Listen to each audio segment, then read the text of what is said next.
Hi, I'm Marcia Lehman, and today I'm at Lakeshore Park. And as you can hear, there's a little airplane flying overhead. But if you haven't been to Lakeshore lately, you really need to pay a visit and see all the beautiful landscaping that has been done recently. At the moment, I'm looking up the hill to the overlook, but if I pan around, I am standing behind what is called Marble Hall.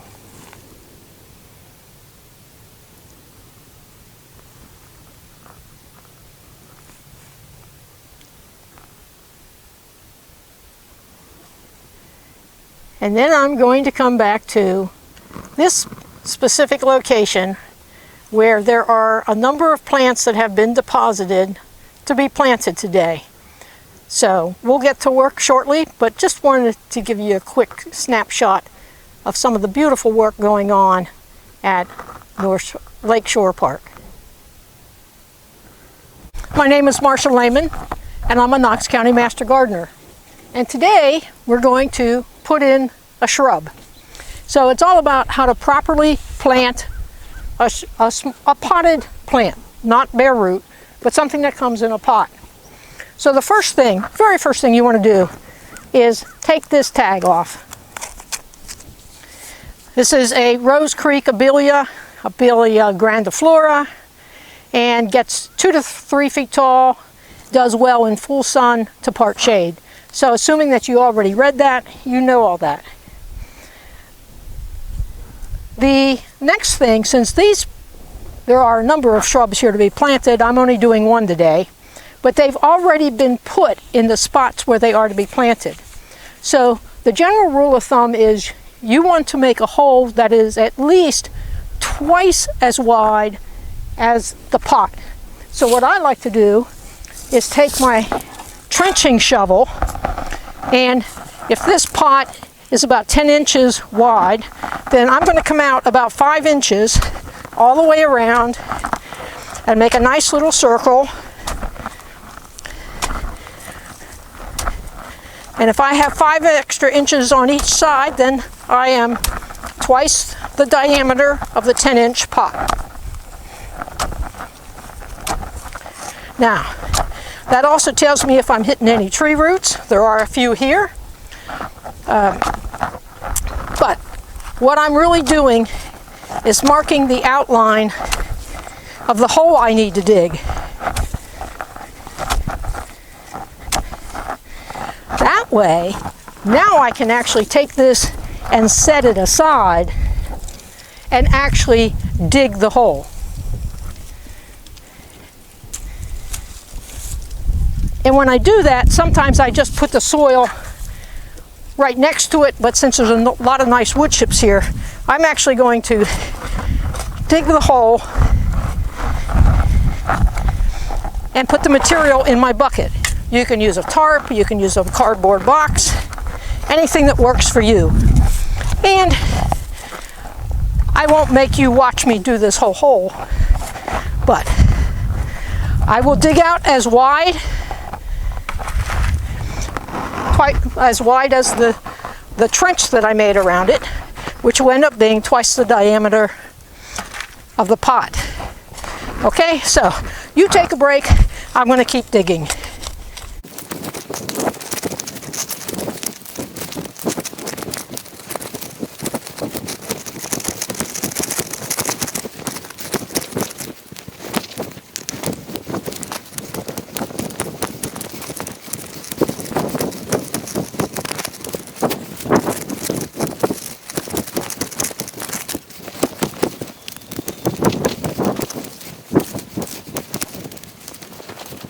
Okay, so I have a hole here. It is twice as wide as the pot.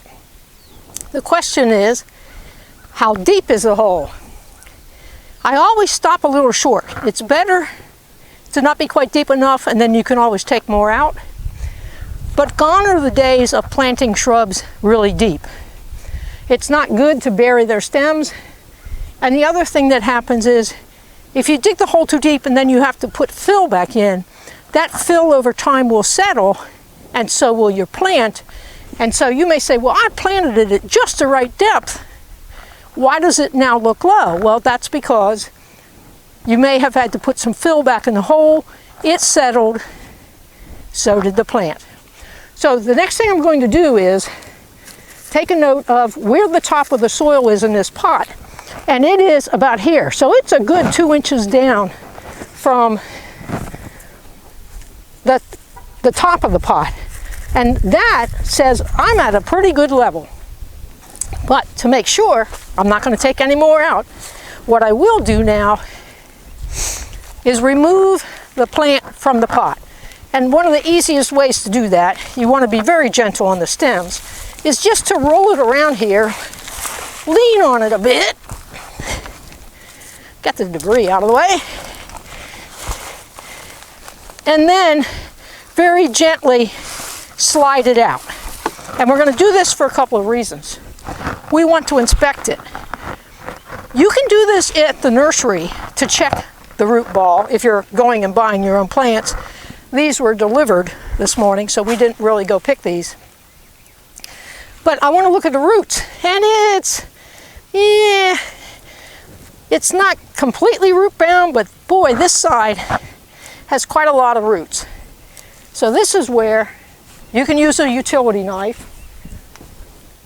I like to use my soil knife because one side is serrated. It's really good for doing things like dividing perennials.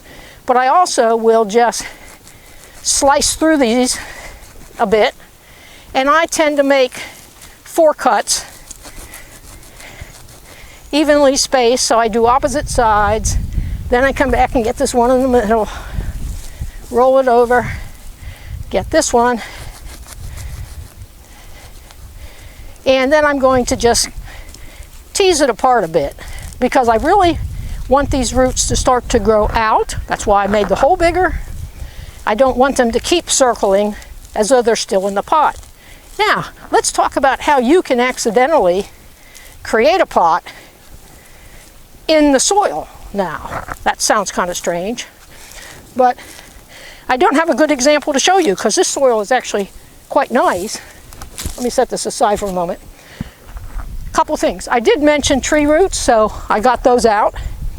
And I only found 1 rock of reasonable size. Little stones, not an issue. But you will sometimes hear people talk about the hole being glazed. If you've got really heavy clay soil that has not been amended, when you take particularly this type of shovel and you come down in on the side, if the soil is really wet, it is likely to end up looking really shiny. That's because of the way you dug the hole and the fact that the soil was really moist. So if that happens, what has happened is the clay soil is really wet and your shovel nicely compacted it and gave it the equivalent of a glaze, like on a pot. And that glaze is really all the little clay particles sticking together, and you basically have created an in-ground pot. So if in digging the hole you notice some really shiny orange sides, just take your shovel and break up the edge a bit. And by breaking it up, you've broken up that glaze, and you no longer have that pot in the ground. The places you broke it up are where the roots can now grow into the sides. So here's my shrub sitting in the hole, and it is just at ground level. And there's always some loose stuff on top. So we'll just shake some of that off a little bit. And then you get to position it which way you want it to grow. So I'm going to put that this way. And then we're going to backfill the hole with the soil that we took out of it. Now, I've put this much soil in here, so technically I'm going to have a little soil left over.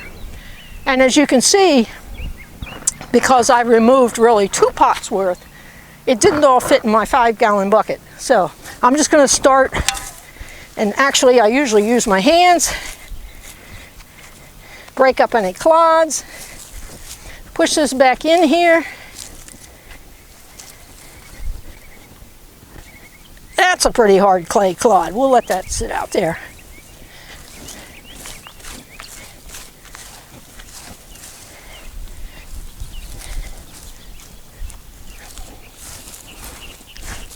And fortunately, these beds have not yet been mulched this spring, so getting these things planted today and then mulched in another week or so is great timing.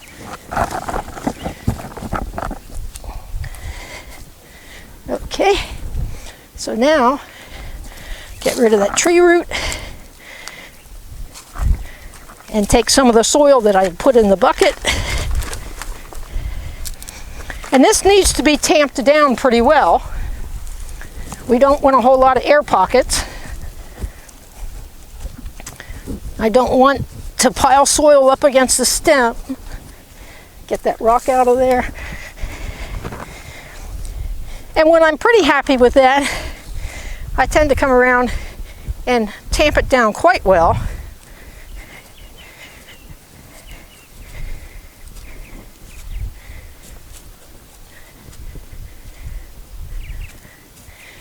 And closer, then I'll use my hands.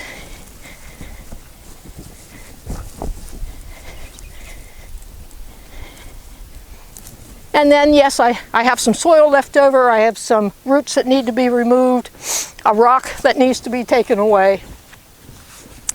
And then, yes, it needs to be watered. This is going to probably take a couple gallons of water. I don't have water readily accessible. But you could put your hose out here on a very slow drip, or you can get your watering can and give it 2 gallons. The watering does 2 things. One is it's giving some water to the plant, but the other is if in planting it, you got any big air pockets in there, the water helps to reduce those air pockets. Air dries out faster. If a root is near an air pocket, then that root may dry out. So we want to get it nice and moist shortly after planting, just for the general health of the plant. Then, finally, the last thing I would do is, particularly if you purchase this plant and you hauled it home, it's possible, or maybe this only happens to me, but I could have a little bit of dead stuff in here. So if it's really small, it'll just break off, or I'll come back in and just any place that it needs a little bit of a cleanup. Anything that's dead, damaged, diseased, or dysfunctional. I don't see anything dysfunctional in here. So I'm really focused on, is there anything that's dead or diseased? I see no disease, but there are a couple little dead things in here. And it's easier to tell now because this has started to leaf out. But just give it a little cleanup. Now, if you're planting a whole raft of these, you may put them all in the ground and then come back and water them all in at one time and give them their little cleanup haircut at one time. But if you're just doing one plant, do all the steps, and then after you've watered, I would finish off with a nice 2-inch layer of mulch all around to help hold that moisture in the soil. So again, thank you for joining me today as we plant a shrub at Lakeshore Park. And as I say, if you haven't been to Lakeshore lately, it's a real gem inside the city of Knoxville, Knox County. And it's a delightful place to bring your family, walk your dogs, play baseball. Just come out and visit Lakeshore Park. Thank you for joining us.